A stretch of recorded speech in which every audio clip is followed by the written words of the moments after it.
অনেক হিন্দুরও সূরা ইখলাস মুখস্থ আছে, জানেন? অনেক হিন্দু ভাইরা একই পাড়ায় একই সাথে সমাজে থাকার কারণে তারা সূরা ফাতিহা, ইখলাস এরকম 2-4টা দোয়া কালাম সূরা এদেরও মুখস্থ থাকে। সূরাতুল ইখলাস এমন একটা সূরা যেটা অনেক অমুসলিম ভাইদেরও মুখস্থ থাকে। খুব ছোট্ট সূরা। স্রষ্টার পরিচয় যে এত সহজ ভাষায় মাত্র 4টি বাক্যে দিয়ে দেয়া যায়, তার জলজন্ত প্রমাণ হচ্ছে এই সূরাতুল ইখলাস। মাত্র 4টি আয়াত। কয়টি?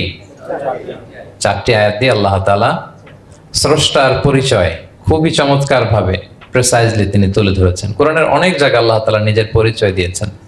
যেমন সূরা বাকারার 255 নম্বর আয়াতে, মানে আয়াতুল কুরসির মধ্যে আল্লাহ তাআলা নিজের পরিচয় তুলে ধরেছেন। একটি আয়াত, 9টি বাক্য বিশিষ্ট একটি আয়াত, সেখানে আল্লাহ তাআলার পরিচয় খুব চমৎকার ভাবে পাওয়া যায়। আয়াতুল কুরসি, এটা আপনাদের মুখস্থ আছে না? আয়াতুল কুরসি ফরজ সালাতের পরে এটা পড়বেন। আল্লাহর হাবিব সাল্লাল্লাহু আলাইহি ওয়াসাল্লাম ফরজ সালাতের পরে এটা পড়তেন। তিনি বলতেন, মান কারাআ আয়াতুল কুরসি দুবুরা কুল্লি সালাতিন মাকতুবাতিন লাম ইয়ামনাহু মিন দুখুলিল জান্নাতি ইল্লাল মাউত। ফরজ সালাতের পরে যে আয়াতুল কুরসি তেলাওয়াত করবে তার জান্নাতে যাওয়ার ক্ষেত্রে আর কোনো বাধা থাকে না, মৃত্যু ছাড়া। মৃত্যুটাই বাধা, মরলেই জান্নাতি। আয়াতুল কুরসির ভেতরে আল্লাহ তাআলা ওনার পরিচয় তুলে ধরেছেন খুবই সংক্ষিপ্ত ভাবে, এক আয়াতে আল্লাহর পরিচয়। তারপর সূরা হাশরের শেষ 3 আয়াতে আল্লাহ তাআলা নিজের খুব চমৎকার পরিচয় তুলে ধরেছেন। তারপরে এই সূরা ইখলাসের মধ্যে আল্লাহ তাআলা আরো সংক্ষিপ্ত পরিসরে, ভেরি প্রিসাইজলি, মাত্র ছোট্ট ছোট্ট 4টা আয়াতে নিজের পরিচয় তুলে ধরেছেন। তো কিভাবে আল্লাহ তাআলা নিজের পরিচয় আমাদের সামনে পেশ করলেন, আমরা সেটাই আজকে শুনবার চেষ্টা করবো ইনশাআল্লাহ। সূরাতুল ইখলাস আপনারা কি জানেন এটা কোরআনের কততম পারায় অবস্থিত? 30তম পারায়। এবং এই সূরাটি মাক্কি সূরা। কি সূরা? কোরআনের সর্বশেষ পারায় অবস্থিত 30তম পারায়। আয়াত সংখ্যা তো আমরা শুরুতেই বললাম, কয়টি? 4টি। এই সূরাটি কোরআনের যে সূরার ধারাক্রম, সে ধারাক্রম অনুসারে 112 নম্বর সূরা। কত নম্বর? 112 নম্বর সূরা। এই সূরাটা মক্কাতুল মুকাররমাতে নাজিল হওয়ার কিছু প্রেক্ষাপট আছে। প্রেক্ষাপটগুলো হচ্ছে, আরবরা বংশকে খুব গুরুত্ব দেয়, বংশ প্রিজার্ভ করা, লিনিয়েজকে প্রিজার্ভ করা। এবং তারা মানুষকে দেখে, শুধু মানুষ তো না, মানুষের পায়ের ছাপ দেখে বলে দিতে পারতো তার বাবাকে, তার বাবাকে, পর দাদাকে, 14 পুরুষের নাম বলে দিতে পারতো। শুধু মানুষই না, তারা উটের পায়ের ছাপ দেখে, উটের পায়ের, মরুভূমির বালুতে উটের পায়ের ছাপ দেখে ওই উট কোন বংশের, ওই বংশের ওর নাম কি, ওর বাবার নাম কি, ওর দাদার নাম কি, 14 পুরুষ এরকম ছিল। এবং তারা দুজন মানুষকে যদি ঢেকে রাখা হয় সারা শরীর, শুধু পায়ের একেবারে শেষের দিকের ছোট আঙ্গুল দেখে, এটাকে ইলমুল কিয়াফা বলে, ওই ছোট আঙ্গুলের শেপ দেখে ওরা বলে দিতে পারতো সে কোন বংশের, তার বাবার নাম কি, দাদার নাম কি, 14 পুরুষ। তারা এই লিনিয়েজকে প্রিজার্ভ করতো আর কি এইভাবে। এবং এই বংশ পরিক্রমা মুখস্থ করা, জানা, জিজ্ঞেস করা, এটাকে গুরুত্ব দিত। তো তারা আল্লাহকেও আমাদের মতো এরকম একজন সত্তা ভেবে আল্লাহ হাবিব সাল্লাল্লাহু আলাইহি ওয়াসাল্লামকে জিজ্ঞেস করতেছে যে, ইদান খালাকাল্লাহু কুল্লা শাই ফামান খালাকাল্লাহ। মুহাম্মদ, তুমি তো বলো যে আল্লাহ নাকি সব সৃষ্টি করেছে, তো আল্লাহকে কে সৃষ্টি করেছে? অথবা বলো যে আল্লাহর বাবাকে, আল্লাহর দাদাকে, আল্লাহর পরদাদাকে, আল্লাহর বংশটা বলো। তো তখন তাদের এই প্রশ্নের জবাবে আল্লাহ তাআলা সূরাতুল ইখলাস নাজিল করেন যে, কুল হুয়াল্লাহু আহাদ। হে নবী, আপনি বলুন আল্লাহ হচ্ছেন এক, অদ্বিতীয়, ইউনিক, অ্যাবসলিউট। আল্লাহুস সামাদ, তিনি হচ্ছেন সামাদ, তিনি কারো প্রতি নির্ভরশীল নন, অমুখাপেক্ষী। লাম ইয়ালিদ ওয়া লাম ইউলাদ, তিনি কাউকে জন্ম দেনও নাই, আবার তিনি কারো কাছ থেকে জন্ম নেনও নাই। ওয়া লাম ইয়াকুল লাহু কুফুয়ান আহাদ, তার সমকক্ষ, তার মতো, তার সিমিলার মহাবিশ্বে দ্বিতীয় কেউ নাই। সুবহানাল্লাহ। এটা হচ্ছে শানে নুজুল, কোন প্রেক্ষাপটে নাজিল হয়েছে, এটা হচ্ছে একটা বর্ণনা। আরেক বর্ণনা এসছে, মক্কার মুশরিকরা জিজ্ঞেস করতে আরম্ভ করলো, ইয়া মুহাম্মদ, আমরা জানি মানুষ মাটির তৈরি, ফেরেশতারা নূরের তৈরি, মানে আলোর তৈরি, এরপর জিনেরা আগুনের তৈরি, আল্লাহ কিসের তৈরি? আল্লাহ তাআলার বাইয়িন লানা জিনসা রাব্বিক, তোমার আল্লাহর জিন্স বর্ণনা করো, সে কোত্থেকে আসছে, কি দিয়ে, কোন জিন্স থেকে, মানে কোন জিনিস থেকে তৈরি? তখন আল্লাহ তাআলা এই সূরাটা নাজিল করলেন, কুল হুয়াল্লাহু আহাদ আল্লাহুস সামাদ লাম ইয়ালিদ ওয়া লাম ইউলাদ ওয়া লাম ইয়াকুল লাহু কুফুয়ান আহাদ। এইভাবে অনেকগুলো বর্ণনা পাওয়া যায় যে এরকম এরকম প্রেক্ষাপটে যখন রাসূল সাল্লাল্লাহু আলাইহি ওয়াসাল্লামকে তারা এই সমস্ত প্রশ্ন জিজ্ঞেস করে, তখন তাদের প্রশ্নের জবাব স্বরূপ আল্লাহ তাআলা 4 আয়াত বিশিষ্ট এই সূরাটি নাজিল করেন। তাহলে সূরার কোন প্রেক্ষাপটে কোন সিচুয়েশনে সূরাটা নাজিল হলো এটা সবার কাছে ক্লিয়ার না এখন? এই সূরার কিছু ফজিলত পাওয়া যায়। আপনারা তো সূরার নাম শুনেছেন সূরাতুল ইখলাস। ইখলাস শব্দের অর্থ হচ্ছে সিনসিয়ারিটি, আন্তরিকতা বা একনিষ্ঠতা। যেহেতু এই সূরায় একনিষ্ঠতার সাথে আল্লাহর তাওহীদের ঘোষণা দেওয়া হয়, এজন্য এই সূরার নাম হচ্ছে সূরাতুল ইখলাস। আবার এই সূরাকে সূরাতুত তাওহীদও বলে, যেহেতু আল্লাহর একত্ববাদের ঘোষণা এই সূরায় দেওয়া হচ্ছে, ওয়াননেস অফ গড। আবার এই সূরার একটা নাম হচ্ছে সূরাতুল মারিফা, যেহেতু এই সূরা মারিফা মানে জানা বা চেনা। যেহেতু এই সূরা পড়ার মধ্য দিয়ে আল্লাহর পরিচয় জানা যায়, আল্লাহকে চেনা যায়, এজন্য সূরার নাম সূরাতুল মারিফা।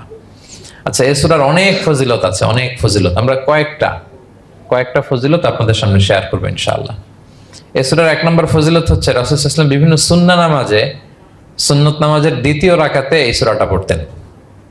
যেমন ফজরের 2 রাকাত সুন্নত আছে না, ফজরের 2 রাকাত সুন্নতের দ্বিতীয় রাকাতে রাসূল সাল্লাল্লাহু আলাইহি ওয়াসাল্লাম এটা পড়তেন। প্রথম রাকাতে সূরা কাফিরুন, দ্বিতীয় রাকাতে সূরা ইখলাস এটা পড়তেন।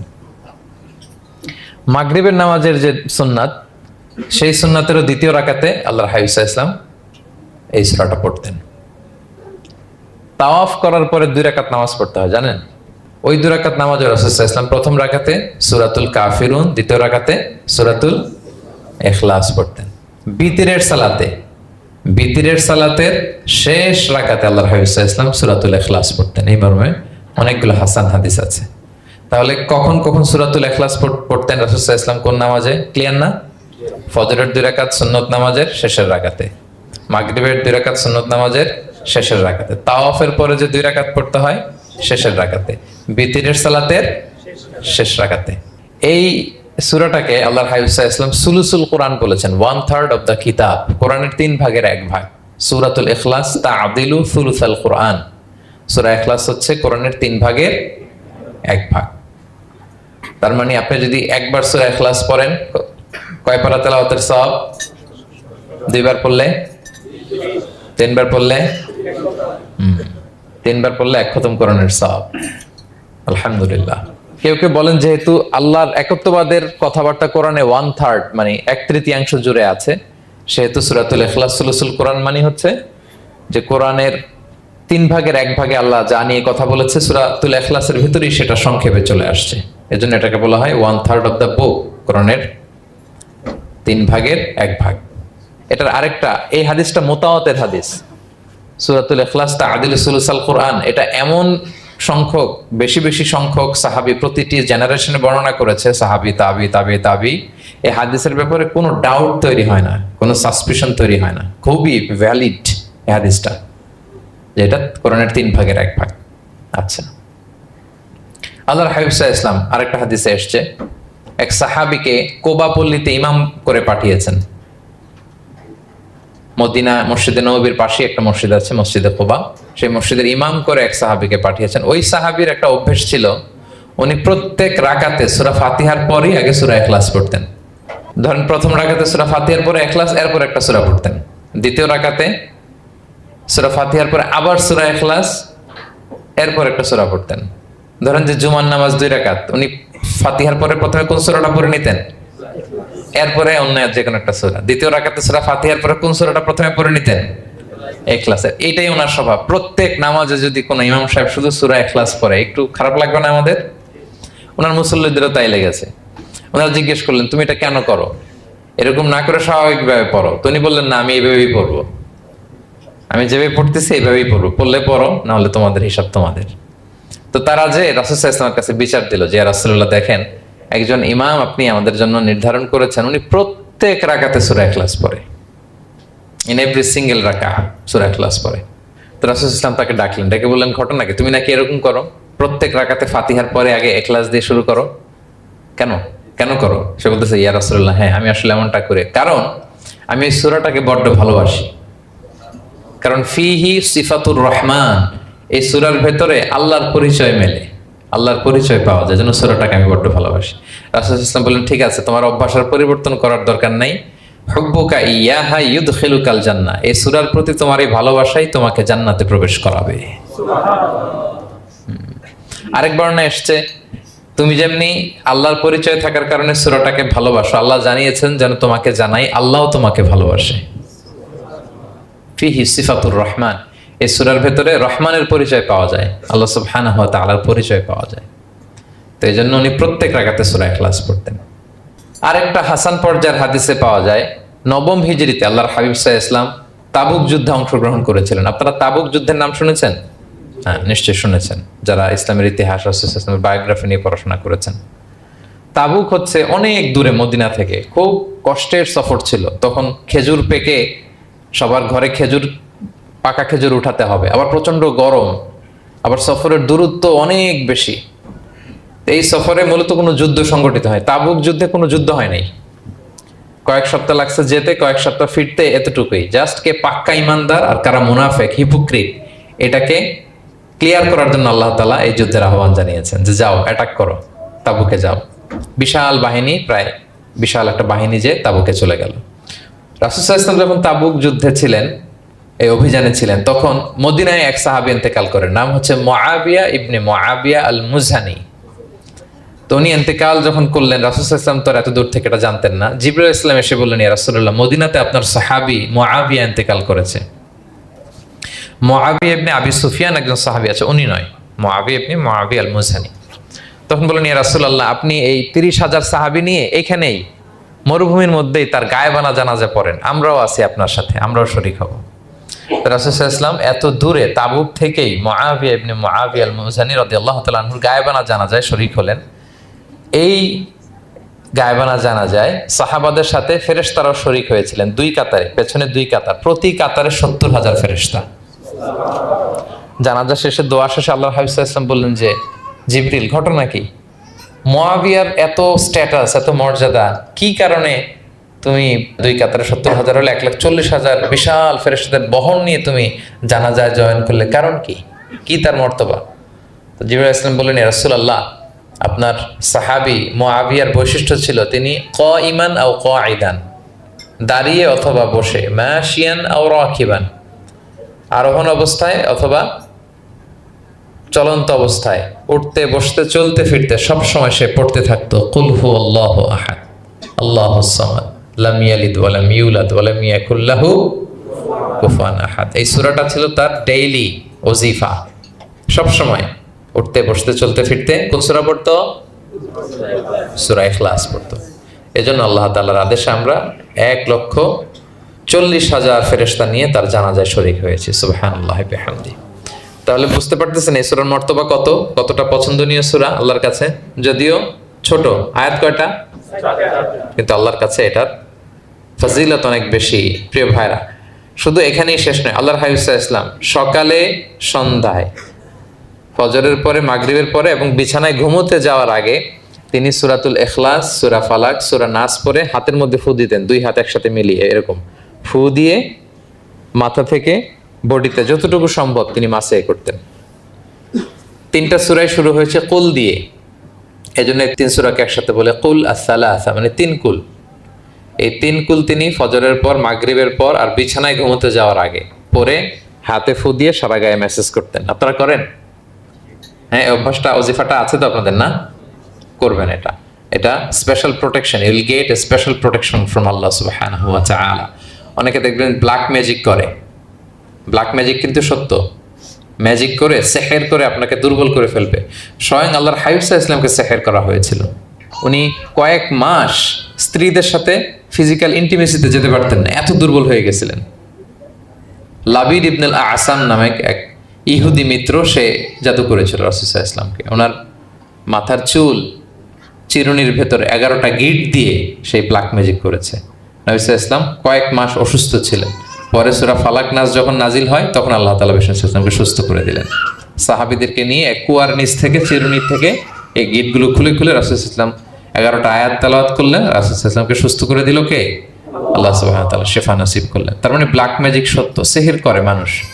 আপনার সফলতা, আপনার সাকসেস, এটা সবার ভালো লাগবে না, মনে রাখবেন। সবাই এটা পছন্দ করে না। আল আইনু হক, নজর কিন্তু সত্য, নজর সত্য, নজরের প্রভাব আছে, চোখের প্রভাব আছে। এজন্য কারো ভালো কিছু দেখলে মাশা আল্লাহ বলবেন, আল্লাহর দিকে ফিরিয়ে দিবেন ওটার কল্যাণ। কি বলবেন? একটা সুন্দর ফুটফুটে বাচ্চা দেখলে মাশা আল্লাহ, কারো সফলতা দেখলে, কারো ফার্মে গেলেন, বাগানে যেয়ে দেখলেন ফল মূল ভর্তি, কি বলবেন? মাশা আল্লাহ, বিসমিল্লাহ মাশা আল্লাহ বললে এটাতে আর ক্ষতি হয় না। অনেকে বলে যে বাবা মা মাশাআল্লাহ বলা লাগে না, বাবা মা আর নাকি মামা, এই তিনজন নাকি মাশাআল্লাহ না বললে কিছু, এটা ভুল কথা। বাবা মারও বলতে হয়। বাবাও তার ছেলের কোনো সাকসেস ভালো কিছু দেখলে কি বলবে? মাশা আল্লাহ, তাবারাকাল্লাহ, অথবা বিসমিল্লাহ মাশা আল্লাহ, এটা আপনারা বলবেন। নজরের প্রভাব আছে। আপনি সিম্পলি দেখেন, এই যে আমি আপনাদের দিকে তাকিয়ে তাকিয়ে কথা বলছি, আমি যদি অনেকক্ষণ স্টেয়ারিং করি, কারো দিকে ভেবে তাকিয়ে থাকি, সে ভালো ফিল করবে? কেন? আমি কি তার মারছি, ধরছি, স্পর্শ করছি? কিছুই তো করলাম, শুধু আমি তার দিকে তাকিয়ে আছি। তার মানে এতেই সে অস্বস্তি ফিল করতেছে। ধরেন যে আপনি কোন একটা প্রোগ্রামে বসে আছেন, আপনার পাশে যে বসে, আপনি তার দিকে এরকম 10 মিনিট তাকায় আছেন, কোনো কথা ছাড়া শুধু তাকিয়েই রইলেন, তার কি ভাল লাগবে বলেন? সে কি কমফোর্টেবল ফিল করবে? সে ভয় পাবে, সে ভয় পাবে, অস্বস্তি ফিল। আপনি কিছুই করেন নাই, না তাকে টাচ করেছেন, না ধরেছেন, ছুঁয়েছেন, কিন্তু শুধু তাকিয়ে আছেন। দেখেন নজরের কি প্রভাব। আল্লাহ আইন হাক, নজর সত্যি। এজন্য কারো সাকসেস দেখলে আমরা সবসময় যেন মাশাআল্লাহ বলি। মাশাআল্লাহ ঠোঁটের সাথে মিলিয়ে রাখবেন। ভালো দেখলে কি বলবেন? মাশাআল্লাহ, মাশাআল্লাহ, বিসমিল্লাহ মাশাআল্লাহ, মাশাআল্লাহ, তাবারাকাল্লাহ, এটা বলবেন। তাহলে আল্লাহর হাবিব সাল্লাল্লাহু আলাইহি ওয়াসাল্লামকেও সেহের করা হয়েছিল। এজন্য এই সেহের থেকে, ব্ল্যাক ম্যাজিক থেকে, আইন মানে জেলাসি, মানুষের নজর দিয়ে যে হিংসা করে, এই জেলাসি থেকে, মিন শাররি হাসিদিন ইযা হাসাদ, হাসাদ থেকে, মিন কুল্লি মাকরুহিন ওয়া শুরুর, এসব ক্যালামিটি, ডিজাস্টার, এগুলো থেকে পানাহ হিসেবে আপনি এই ওয়াজিফাটা করবেন। 3 কুল, কুল আস-সালাসা, 3 কুল। আমার সাথে সাথে বলেন, কয় কুল? 3 কুল। কি কি? সূরাতুল ইখলাস, সূরা ফালাক, সূরা নাস। এই 3টা পড়ে ফজরের পর, মাগরিবের পর আর ঘুমোতে যাওয়ার আগে হাত দুইটাকে একসাথে করে পরে লম্বা একটা ফু দিয়ে মাথা থেকে মাসাজ করবেন সারা গায়ে। পারা যাবে ইনশাআল্লাহ বিইذنিল্লাহ।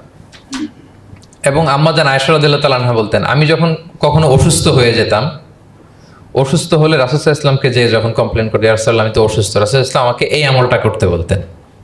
মানে আয়েশা, তুমি সূরাতুল ইখলাস, সূরা ফালাক, সূরা নাস পড়ে সারা গায়ে কি করো? ফু দাও। হ্যাঁ। আলী রাদিয়াল্লাহু তাআলা আনহু বর্ণনা করেন, আল্লাহর হাবিব সাল্লাল্লাহু আলাইহি ওয়াসাল্লাম একবার নামাজ পড়তেছেন, নামাজে তিনি সিজদারত অবস্থায়, ইন দ্য মিন টাইম লাদাগাতহুল আকরা, একটা বিচ্ছু রাসূল সাল্লাল্লাহু আলাইহি ওয়াসাল্লামের আঙ্গুলে কামড় দিল। বিচ্ছু, বিচ্ছুর কামড় খাইছেন? হ্যাঁ, কেমন লাগে? খুব আরাম লাগে? হ্যাঁ, খুব যন্ত্রণা হয়, অনেক যন্ত্রণা হয়। রাসূল সাল্লাল্লাহু আলাইহি ওয়াসাল্লামকে যখন কামড় দিল নামাজের অবস্থায়, রাসূল সাল্লাল্লাহু আলাইহি ওয়াসাল্লাম খুব যন্ত্রণা পেলেন, ব্যথা পেলেন। বিচ্ছুটারে লানত করলেন। সাধারণত লানত করতেন না, তিনি বলতেন লানাতুল্লাহি আলাল আকরাব, এই বিচ্ছুর উপর লানাত, লা ইয়াদাউ নাবিয়ান ওয়ালা গায়রা। এই বিচ্ছু নবীও চিনে না, মানুষও চিনে না, মানে কোথায় কামড় দিতে হবে এটাও বুঝতেছে না। শুধু নবী না, সব নবীদের নবী, ওনারা কামড় দিয়ে ফেলছে।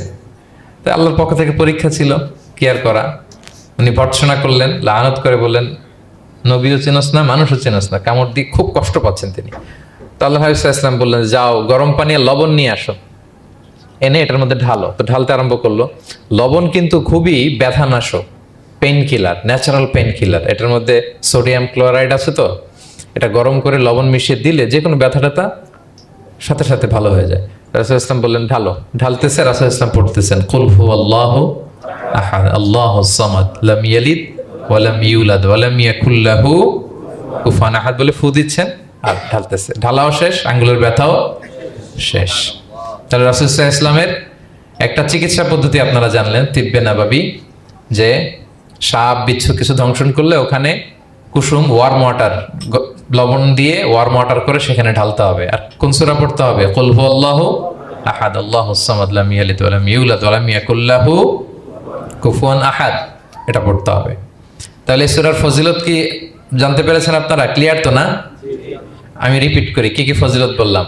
রাসূল সাল্লাল্লাহু আলাইহি ওয়াসাল্লাম ফজরের নামাজের সুন্নাতে, মাগরিবের সুন্নাতে, তাওয়াফের পরের সুন্নাতে, ভিতরের শেষ রাকাতে সূরাতুল ইখলাস পড়তেন। রাসূল সাল্লাল্লাহু আলাইহি ওয়াসাল্লাম সূরাটাকে সুলুসুল কোরআন, 1/3 অফ দ্য কিতাব বলেছেন। কোরআনের কয় ভাগের 1 ভাগ? 3 ভাগ। এবং এক সাহাবীর ঘটনা তো শুনলাম সে সব নামাজে সূরা ইখলাস পড়তো, মুসল্লিরা কমপ্লেন করার পরেও সে পড়লো। রাসূল ইসলাম বললেন কেন পড়ো? বলে যে ফিহি সিফাতুর রহমান, এ সূরা আল্লাহর পরিচয় আছে, এই সূরাটা বড্ড ভালো লাগে। তো রাসূল ইসলাম বললেন এই সূরার প্রতি তোমার ভালো লাগেই তোমাকে জান্নাতে নিয়ে যাবে। আরেক বর্ণনায় যে তুমি যেমনি আল্লাহর কারণে এই সূরাকে ভালোবাসো, আল্লাহও জানিয়েছেন তিনি তোমায় ভালোবাসেন। এরপর মুআবিয়া ইবনে মুআবিয়া আল মুজানির হাদিস শুনলাম, তিনি উঠতে বসতে চলতে ফিরতে সবসময় কোন সূরা পড়তেন? সূরাতুল ইখলাস। ফলে আকাশ থেকে 1,40,000 ফেরেশতা এসে দুই কাতারে 70,000 করে ওনার গায়েবানা জানাজায় অংশগ্রহণ করেছেন। এবার বলেন এটাকে আপনারা কি ওয়াজিফা বানাবেন? হ্যাঁ বানাবেন, ডেইলি ওয়াজিফা। মেক ইট ইউর ডেইলি ওয়াজিফা। রিসাইট সূরাতুল ইখলাস every day, specially in the morning and evening. তাহলে সূরার ইন্ট্রোডাক্টরি ডিসকাশন শেষ, নাজিলের প্রেক্ষাপট শেষ, ফজিলত শেষ। এবার আমরা সূরায় ঢুকে যাই। কি বলেন? আউযু বিল্লাহি মিনাশ শাইতানির রাজিম, বিসমিল্লাহির রহমানির রহিম। বিতাড়িত শয়তান থেকে আল্লাহর কাছে পানা চাই, পরম করুণাময় অসীম দয়ালু আল্লাহর নামে শুরু করছি। আল্লাহ বলছেন কুল হুয়াল্লাহু আহাদ। হে নবী আপনি বলুন, ওই যে বারবার প্রশ্ন করে বাইয়িন লানা জিনসা রাব্বিক, তোমার আল্লাহ কি দিয়ে তৈরি? আল্লাহ কি স্বর্ণের তৈরি, না রূপার তৈরি, না কাঠের তৈরি? এইভাবেই লিটারালি বলতেছে আহুয়া মিন যাহাব আও ফিদ্দা আও মিন খাশাব। মুহাম্মদ তোমার আল্লাহ কি স্বর্ণের, না রূপার, না কাঠের? আল্লাহ বলেন নবী আপনি এটা বলেন। কুল, নবী আপনি বলুন হুয়াল্লাহু আহাদ, আল্লাহ হচ্ছে এক। তোমরা যেরকম আল্লাহকে ভাবো আল্লাহ আসলে ওই রকম নয়। আল্লাহর সত্তাটা আমাদের মতো নয়, সৃষ্টিগত সত্তার মতো নয়। আমরা এটাতে প্রায় ভুল করে ফেলি। অনেকে এমন এমন প্রশ্ন করি আল্লাহর সাথে, মনে হয় যেন আল্লাহ আমার একেবারে, আমরা নিজেরা নিজেরা যেরকম ওই রকম। কিন্তু স্রষ্টা যে সৃষ্টি জগতের অনেক ঊর্ধ্বে, এটা আমরা বুঝি না। তিনি সময়ের ঊর্ধ্বে, তিনি স্থানের ঊর্ধ্বে, তিনি কালের ঊর্ধ্বে, সবকিছুর ঊর্ধ্বে। যেমন আমাদের 3টা কাল আছে, হ্যাঁ, অতীত, তারপর বর্তমান যেটাকে ধরা যায় না, প্রতি সেকেন্ডে ন্যানো সেকেন্ডে এটা অতীত হয়ে যাচ্ছে, আর যেটা সামনে ঘটবে এটা কি? ফিউচার, ভবিষ্যৎ।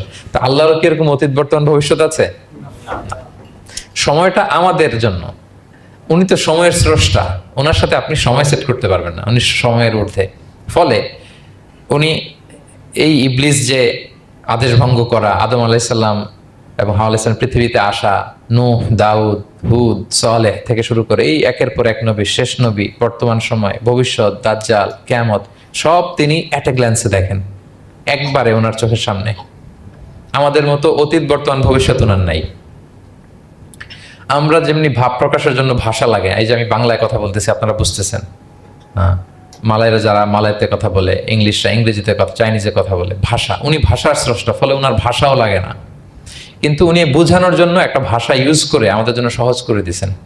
একটা ভাষায় না বললে তো আমরা বুঝবো না, ফলে উনি আরবি ভাষায় কোরআনটাকে নাজিল করেছেন যাতে আমরা বুঝি। কিন্তু উনি ভাষার মুখাপেক্ষী না, ওনাকে সময়, কাল, ভাষা কোনো কিছু দিয়ে বাধা যায় না, উনি সবকিছুর ঊর্ধ্বে, সবকিছুর ঊর্ধ্বে। এবং আল্লাহ কোথায় আছেন? আমরা বলি যে আরশের উপরে আছেন। সেখানে ওই এরিয়াটা হচ্ছে লা জামান লা মাকান, ওখানে সময়, তারপর কাল, এগুলো ওখানে যায় না। আল্লাহর সাথে প্রশ্নগুলো একেবারেই অবান্তর। ফলে আমরা যে প্রশ্নগুলো হুট করে না বোঝার কারণে করে ফেলি, যেহেতু আমাদের খুব সীমিত জ্ঞান, ফলে আমরা সৃষ্টির সাথে স্রষ্টাকে গুলিয়ে ফেলি। কিন্তু উনি কিন্তু আমাদের মতো নন। এজন্য আল্লাহ বলেন যে আমাকে জিজ্ঞেস করে যে আমি লোহার তৈরি, না স্বর্ণের তৈরি, না রূপার তৈরি, নাকি পাথরের তৈরি বা কাঠের তৈরি, তুমি বলো কুল হুয়াল্লাহু আহাদ। হে নবী আপনি বলুন আমি হচ্ছি এক, একক, অদ্বিতীয়। আরবিতে এক, এক বলতে আরবিতে ওয়াহেদ শব্দ ব্যবহার করে, আহাদ ব্যবহার করা হয় না। ব্যক্তির গুণ হিসেবে কখনো আহাদ ব্যবহার করা হয় না। এটা কেবলমাত্র শুধুমাত্র একমাত্র আল্লাহ তাআলার জন্য ব্যবহার করা হয়, তিনি আহাদ। আহাদ কারণ ওয়াহেদ শব্দের ওয়াহেদাতুন হয়, মানে পুরুষবাচক হয়, স্ত্রীবাচক হয়, কিন্তু আহাদের আর কিছু হয় না, আহাদ আহাদি। আল্লাহ শব্দটাই এরকম, আল্লাহ শব্দটাই এরকম। যেমন ঈশ্বরের ঈশ্বরী হয়, ভগবানের ভগবতী হয়, গডের গডেস হয়। আল্লাহর এরকম স্ত্রীবাচক কিছু আছে? কিছু নাই। আল্লাহ বলেন ইন্নানি আনাল্লাহু লা ইলাহা ইল্লা আনা ফা'বুদনি ওয়া আকিমিস সালাতা লিযিকরি। নিশ্চয় আমি আল্লাহ। মুসা আলাইহিস সালামকে প্রথম যে প্রত্যাদেশ, রেভেলেশন দিয়েছিলেন মুকাদ্দাসে তুয়ার পাশে, তুর পাহাড়ের পাদদেশে, ওখানে প্রথম মুসা আলাইহিস সালাম আল্লাহর সাউন্ড তখন তিনি শুনেছিলেন, এবং আল্লাহর সাউন্ডটাও আমাদের সাউন্ডের মতো নয়। যেমন আমি এদিক থেকে কথা বললে আপনি এই পাশ থেকে শুনবেন, এদিক থেকে কথা বললে এদিক থেকে আমাকে ডাক দিলে এদিকে, তার মানে আমি দিকের সাথে সম্পৃক্ত। আল্লাহর এটা এরকম না। মুসা আলাইহিস সালাম তিনি যখন আল্লাহর কথা শুনলেন, তিনি বললেন যে একটা সাউন্ড শুনলাম, এটা চারদিক থেকে শোনা যায়, চারদিক থেকে শোনা যায়। এবং তিনি ওনার প্রেগনেন্ট স্ত্রীকে নিয়ে মাদিয়ান ক্রস করে ইজিপ্টের বর্ডারে ঢুকবেন। ইন দ্য মিন টাইম আল্লাহ তাআলা ওই সময়টাকে চুজ করেছেন যে তাকে এখন নবী বানাবো, তাকে রেভেলেশন দেব। তো তিনি দেখলেন যে ইন্নী আনাস্তু নারান, আমি ওই যে লাআল্লি আতিকুম মিনহা বিকাবাসিন আও আজিদু আলান নারি হুদা, স্ত্রীকে দাসীকে বললেন যে একটু বসো, প্রচন্ড ঠান্ডা, ওই যে আগুন দেখা যায়, মনে হয় কেউ আগুন পোহাচ্ছে, আমি একটু আগুন নিয়ে আসি মশাল দিয়ে, তোমাদের আরাম লাগবে, একটু ওয়ার্ম আপ হবে। তো আগুনের কাছে যেয়ে দেখে সামনে যত যায় আগুন তত পেছায়, এবং আগুনটা সাধারণ আগুন না, একটা গাছ থেকে আগুন বেরোচ্ছে, কিন্তু ওই গাছের পাতা জ্বলে না, ডাল জ্বলে না, কিছুই হয় না। আসলে এটা আগুন না, এটা আল্লাহর নূর। আল্লাহর নূর সেখানে ফোকাস দেওয়া হয়েছে। আল্লাহর নূরও আমাদের নূরের মতো না। নূর মানে লাইট, নূর মানে কি? লাইট। সো এই যে আমরা যে লাইট দেখি, এই লাইটের মতো না।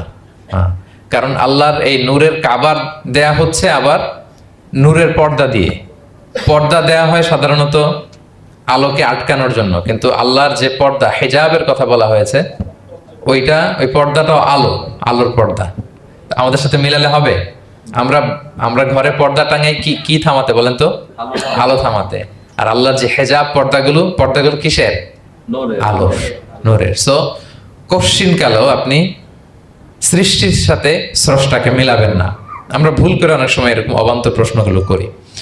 তো আল্লাহ তখন মুসা আলাইহিস সালামকে প্রত্যাদেশ করলেন যে ইন্নানি আনাল্লাহ লা ইলাহা ইল্লা আনা ফা'বুদনি, আমি আল্লাহ। আমি কি? আল্লাহ। এই আল্লাহ নামটা আল্লাহ নিজেই রেখেছেন। আমাদের নাম রাখে আমাদের বাবা দাদা, আল্লাহর তো বাবা দাদা কেউ নাই। আল্লাহর নাম কে রেখেছে? আল্লাহ নিজেই রেখেছেন। ফা'বুদনি, আমার ইবাদত করো, ওয়া আকিমিস সালাতা লিযিকরি। তাহলে এখানে প্রথম আয়াতেই শিরকের উপর কুঠারাঘাত করা হয়েছে, শিরকি আকীদাকে লন্ডভন্ড করে দেওয়া হয়েছে, এবং বোঝানো হয়েছে আল্লাহ হচ্ছেন এক, অদ্বিতীয়, একক। কারণ আমরা যত ইবাদত করি এর মধ্যে যদি শিরকের স্পর্শ থাকে, আমাদের ইবাদত ভ্যানিশ হয়ে যাবে, এটার কোনো দাম নাই। লা ইন আশরাকতা লা ইয়াহবাতান্না আমালুক ওয়া লা তাকুনান্না মিনাল খাসিরিন। আল্লাহ বলেন যদি শিরক করো তাহলে তোমার সব আমল বাতিল হয়ে যাবে, তোমার রোজা, নামাজ, হজ, যাকাত, জিকির কিছু থাকবে না। এজন্য শিরক যাতে কখনো আমাদের না হয়, শিরকের সাথে যেন আমাদের সম্পর্ক না থাকে। ইন্নাল্লাহা লা ইয়াগফিরু আন ইউশরাকা বিহি ওয়া ইয়াগফিরু মা দুনা যালিকা লিমান ইয়াশা। আল্লাহ সব মাফ করেন, কিন্তু শিরকের গুনাহ মাফ করেন না। কি মাফ করে না? শিরকের গুনাহ। হ্যাঁ, এজন্য শিরকের সাথে আমাদের কোনো সম্পর্ক নাই। দেখেন আমরা যখন নামাজে দাঁড়াই, আমরা তাকবীরে তাহরিমা বাঁধার পরে কি পড়ি? ওয়াজ্জাহতু ওয়াজহিয়া লিল্লাযী ফাতারাস সামাওয়াতি ওয়াল আরদা হানিফা ওয়া মা আনা মিনাল মুশরিকিন। দেখেন নামাজে দাঁড়ালে আগে ক্লিয়ার করে নিতে হয় যে আল্লাহ ওমা আনা মিনাল।